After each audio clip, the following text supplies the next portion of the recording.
Hey everyone, welcome to The Key to All of This, which is a Star Wars positive podcast. Today's topic is Order 66. I am a guest host today on the show. My name is Chris Lee of the Nerdlies, and today I want to welcome you, the amazing hosts, Tim and Dylan. Welcome, both of them in. Claps all around. I hit the wrong button. Listen, we can just execute Order 66 years. Yeah. That's all good. and we're Chris, here. Thank you so much for joining us. And I'm Tim, and with me, as ever, as always, is my co-host Dylan Polniak. Yeah, I am here. Thanks for doing this, Chris. We're very excited to be doing this in a streaming situation. Well, we have been friends for a long time, these guys. And I think I mentioned you guys in the last podcast kind of indirectly because we were talking about, this is off topic of Star Wars, but we were talking about the Elise Lamb story. We played D&D at an apartment across the street from where the Cecil Hotel. And these were the people I was playing D&D with at the time. And somehow we all survived. We did. What a wild... We had to take the stairs. We did not go into that elevator. No. I did sleep in any case, I slept in the water cooler, but I brought a ladder. Oh, you brought a ladder? Mm-hmm. Yeah. You brought a safety rope. Order 66. This is a big thing. This is like the biggest thing that happened in any part of Star Wars that we've seen so far, because it bridges the gap between 1, 2, and 3 to 4, 5, and 6, and leading into what ended Episode 9 of everyone battling who's ever existed on Exegol. What a huge moment.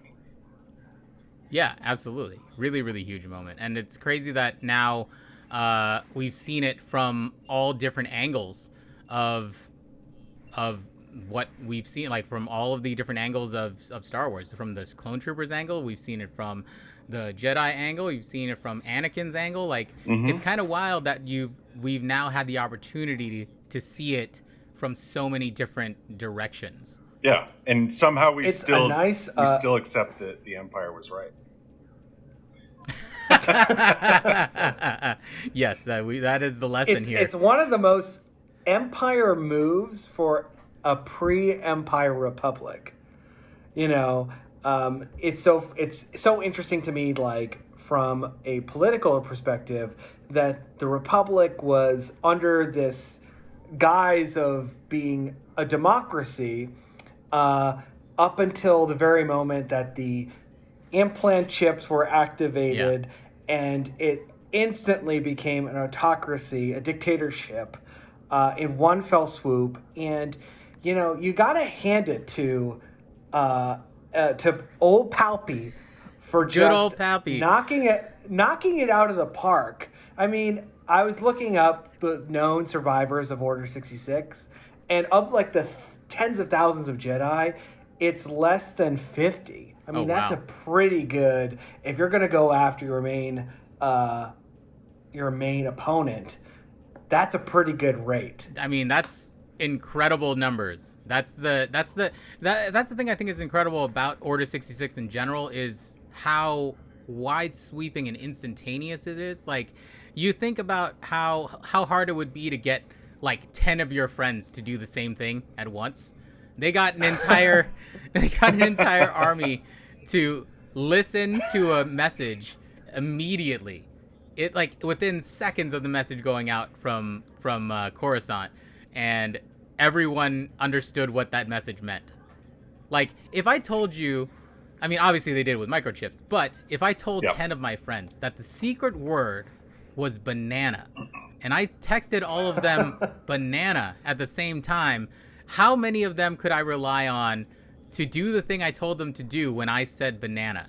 How many would text me back and be like, what is this? I would, for sure. I mean, when you tell me the word no matter banana, what, I Chris, just start slaughtering children. I will start slaughtering younglings.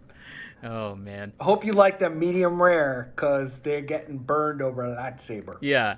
What an interesting thing, too. It's just a mass text, and it's just like, all right, everybody, let's all, like, kill. Okay, and they, now it's time. They didn't even message, like, hey, troopers, you up? Everyone was awake. Somehow, everyone was engaged and ready to accept that message. Well, if you think that you're going to be what... killing 200,000 Jedis roughly, like you have to think of how many clone troopers were going to the bathroom when they received that, and they had to like quickly pinch and run. Get it. Come on. What I like is how many clone troopers we've seen in the various versions that you're talking about, Chris, from different point of views. And obviously Star Wars is all about things from a certain point of view. Yes. That how many have resisted, like Rex with Ahsoka. And of course, now that we've all watched the Bad Batch, we've seen how susceptible Rika? Echo? Omega. I'm Omega. We've seen how it's different from Got this everyone. Omega shirt. Shout out to there it the is. Omega shirt Yep. that Dylan is rocking today. Yep, one of the key to all of this shirts, shop.tktaot.com. You can pick one up. I've got one for you, Chris. Yes, I'm very excited. I knew you said that you were gonna hang on to one for me. I'm very happy about that. Thank you for the sweet birthday gift, the merch gift. I appreciate it. Yeah, it's currently in a package next to my side of the bed. So Nice. Keeping I an will eye on it. pick that up for you soon. He's been cradling it, put googly eyes on it. Oh yeah, I kiss it goodnight for sure. A wig. Oh, good, yes. good. I mean, it's gotten pretty. You serious. you need to take care of that thing. Yeah, You do. Once you get through the plastic, it's still just a brand new shirt, but definitely get rid of the plastic. Okay, I'll make sure that the plastic gets burned in the The lab. plastic's there for your protection, though. Yeah. Oh man, but yeah, I mean, on the efficiency level, it kind of showed. Going back to Order 66, on the efficiency level, it showed how just incredibly vast and powerful the Empire was, that they were able to do this in secret. No one leaked anything. This is one of those conspiracy theories where no one leaked it to anyone. And the only one who possibly could have was Maul, and he didn't do it. But He didn't tell anyone. Lama Su even knew. Like the Kimonians even knew, and they didn't tell anyone. And Lama Su was sweet as hell. Yeah, she's a little sweet little Big ass neck. brontosaurus. Yeah. You know, she should have said something, but you know what? She's a businesswoman. She is first and foremost. And I'm surprised that in addition to the secrecy that it was kept under, that it was even from different points of the galaxy, it was so orchestrated that no one else had the time to be oh hey, my clone troopers just attacked me. It was a complete ambush. Yeah, and the fact that obviously these clone troopers who have served under Jedi for so many years, somehow, I mean, did they practice what they were going to do when this was executed, or is this just instinct? Everyone just turn your guns. We're just going to hope for the best, which I think probably is what happened most of the time. And then some people were able to get away because they're just that good of Jedi. I even think that the lasting effect of ordering 66 for the clones had, it's almost a complete night and day psychological difference, where it's not like you just do it and the order is carried out instantly and they go back. It's like they access a more primal version of themselves that is much more obedient and much more violent. Mm-hmm. Mm-hmm. Yeah, and someone in here, we're live streaming right now, and someone did mention that, Obi-Wan, because Obi-Wan is fantastic and really, really talented, still had time to record a message to all of the remaining Jedi. Just enough time to record that message so that could get out to remaining Jedi. Well, the thing is that is true. He also heard that there was the recording going out telling people to come to the temple. And at this point, you had so many people already dead, to the point where the clones were probably okay, Order 66 is over. There might be some, scragglers running around, but at this point, I mean, you've lost everybody. So the amount of... You have Kiadi Mundi, Isla Secura... everyone. Almost all the masters. Yeah. So you're at this point where the only people left behind are just kind of people who don't really know what to do. And so it's like, so yeah, for Obi-Wan and Yoda to be able to go and handle this, it's like such an easy task to do after so much massacring happened, because the clones are like, they're done, you know? Yeah, because you have to figure that you're just overpowering them with numbers, I guess. In that respect, you just have so and many surprise, and the element of surprise, because Jedi intuition can't really predict something that has been pre-programmed. Like it wasn't on their, it wasn't on their mind at the time. Yeah. It just was a physiological pre-programmed reaction that they couldn't even control themselves. So it's a brilliant plan because they know that Force-sensitive Jedi can easily sense the, violence of the dark side, that they were able to, Palpatine was able to eliminate that in this kind of very strategic plan. Yeah, and that's actually one thing I didn't think about, to be honest. That's a brand new point to me, that the Jedi can't predict that they would have had these chips implanted and this kind of programming implanted into them. That's like, you would only be able to detect that in, I guess, Palpatine. Palpatine had them hook, line, and sinker on everything. Mm-hmm. And I would assume that the clones were probably trained for Order 66. Maybe not against like Jedi, but just so you know, Order 66 is going to be whoever your generals are or whatever. So during their training, when Order 66 happens, the Jedi are all the generals. I mean, you look at everyone, they're like General Kenobi and General Windu and stuff, when it's like they're not really at war, but that could have been a thing too, is like, you're trained to kill whoever your general is, because Order 66 means that your general has turned on us, and be prepared for it. And so, I mean, that completely makes sense. It also, it's such a waiting game of patience, because it all is hinged upon Palpatine getting Anakin's alliance after Anakin knows that he's a Sith Lord. Like, all of those things have to happen for Palpatine to then kill Windu and then frame this whole thing as a Jedi attempt to overthrow the government. Like, all these things happen. It's not like, Anakin could join him, but he could still not call Order 66. And Palpatine could attack him without Anakin. He couldn't call it because he doesn't have the prized possession. And everything has to happen. Everything hinges on a galactic scale on this small little moment, in 500 Republica, in Palpatine's quarters. Yeah.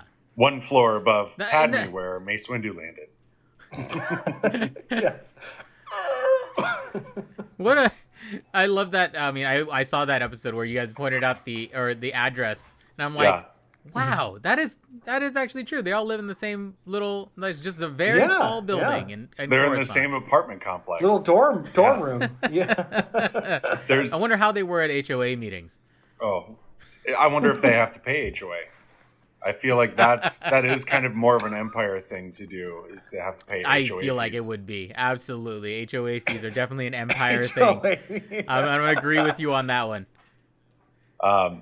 It also kind of frames that moment right after, in episode 3, a little more differently, where it's like, okay, so Anakin goes from Padme's apartment over to the Jedi Temple. Yeah.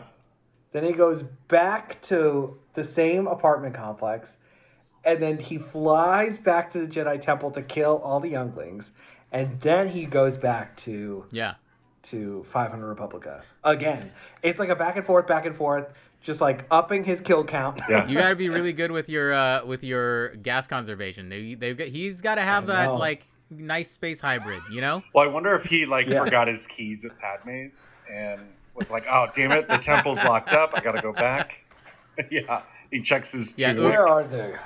I've got... There's too many things hanging off that tunic. You got to keep track of all of it. Yeah. And it's very difficult. That cowl is rife for key lossage. A tunic is the key to all of this. You would think. I quit. You would think with all of this stuff too, you would keep it under your like Android glove. You know, just an extra key, extra temple key, just under the Android glove. You know, Change one of your fingers. I think that's a good key. spot for it. Yeah, exactly. You can make it. You can make your hand anything. Why would you want to make it a normal hand? So there's something that I read today that I think is super interesting, which is based on one of the previous scripts for Attack of the Clones. And Order 66 was actually supposed to happen in Attack of the Clones. Oh, I read this too. Could you imagine this that? is wild. Hey, I actually, you know what? That would have been because I will say, I mean, okay, I won't go into that, but that would have been interesting to see that happen in the second movie, and then they're constantly just dealing with all the ramifications in the third movie. That would have been, and the building of like the rebellion kind of starts within that time frame, and you could start seeing the framework. You might be able to get to see I forget her name, not Moff. She was in Rogue One also with an actress that looked just like her. Not Mon Mothma? Mon Mothma, that's the name that I was trying. Yeah. You get to see her like rise to being the part of the front of the rebellion. Yeah. And all that stuff. That would be kind of cool. Like get to see all these little origins. That would have been a really interesting third movie, I think. And now we're kind of getting that, to be honest, with all these series. with the Obi Wan series. We're actually going to see how the rebellion builds. We get some of that with Solo. We got a little bit of that with Solo, but we're going to go into way more of that. I wonder if we are better served now that we are getting it now rather than at the time. I don't know. What would we have been ready for it then? I don't think so. And I also think that the story of it is much more fully fledged with, Cal Kestis and Inquisitors, rebels, the Inquisitors. And we forget that the Inquisitors are also survivors of the Jedi Purge. Yeah. So that not every Jedi dies, but the ones that do survive, who are kind of get too close for comfort with Vader, end up being turned into these quasi Sith Lords. Yeah. The Inquisitors. Quasi Jin. No one expects quasi Jin. No one expects the Spanish Inquisitors. Yeah. Sorry. Well, I bombed that. Monty Python reference. Monty Python will murder me in the Jedi Temple. But yeah, I think that's also a notable fact that like these victims also get turned as well against other fellow victims. Yeah. They start victim blaming. Yep. Well, one of the reasons Tim and I started this show, we said that George Lucas said that Jar Jar Binks is the key to all of this, but everyone knows that the fans are truly the key to all of this. And I think the reason that we get all of these in-depth stories on small aspects of what we see is because fans react a certain way to something that happens where it's like, oh, Order 66 could have happened in Attack of the Clones.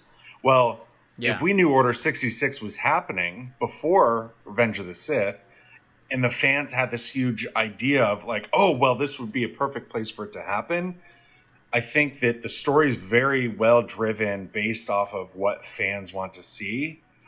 Mm-hmm. Now, with Mandalorian and the Book of Boba Fett and the Obi Wan series and Rangers of the Republic and everything that they're working on, it's really like fans are so interested in a certain aspect that's what's driving the story, which is just absolutely incredible. Yeah, and that was like one thing we were talking about on our show. We were talking about how interesting Bad Batch is because it's answering a question that I think fans had but didn't know they wanted answered, which was, I mean, they knew they wanted it answered because the big question that's introduced by the prequels is that why would the Empire move on from very efficient and very vast numbers of clone troopers to conscripted soldiers as stormtroopers? Mm-hmm. So Bad Batch is kind of answering that question now, which I think is something that fans wanted to know but didn't know that they would get an answer to. So there was like they're now getting something that's super interesting. I also think that in Bad Batch, not to go too much on a tangent, but I think you're going to get that Bad Batch is going to Those talk goddamn and dogs. deal with. I know The dogs they are very hate excited about something. Bad Batch. They're very excited. They love the They Bad love Batch. Wrecker. So They sorry. love guys. Omega. So sorry. They've been yappy all night. They've had their inhibitor chip going haywire. Yeah. But I think that you're going to see almost like a second Order 66 with the clones. Maybe, yeah. Because there is that, as you say, even in Bad Batch, there's a big question mark of what happens to them. And I think that, penny pinching Tarkin is not going to want to keep on. Obviously, he doesn't want to keep on going with clones. So I think we're going to see a large portion, even on a larger scale than the Jedi, millions of clones somehow be killed. Mm-hmm. I think they're probably going to be target practice for the new troops. As we saw, Yeah. Spoiler, if you haven't seen all of the episodes of The Bad Batch, you know that now they're taking Crosshair with new troops that cost less and training them to follow orders, and good troops follow orders. We all know this. And I definitely could see the clones now being hunted in order to refine skill. Yeah. I mean, I can totally see that being where we go from here with what they're doing. Yeah. So Order 66, any final thoughts? I mean, I think we're going to see a lot in the Obi Wan series, other survivors of the Order, and also we're going to see somewhat of the rebirth of the Jedi Order with them as well. Yeah, I agree. I think that, we're just going to see more and more aspects of how this affected people in certain ways. Because obviously you have the big through line of the Skywalkers and how it affected them and their line. But now you're seeing how it affected clone troopers that survived, that didn't follow. You're seeing how it affected all the Jedi that survived and Jedi that we may think didn't survive and did survive. I'm hoping we get to see a lot more of that with the Obi Wan series and just people that we've been wanting to see. I mean, we got Boba Fett back, and that's already a miracle for us as fans. Yeah. So I'm excited to see who else. That's been a fan story since the 80s. Yeah. That's like. Yeah.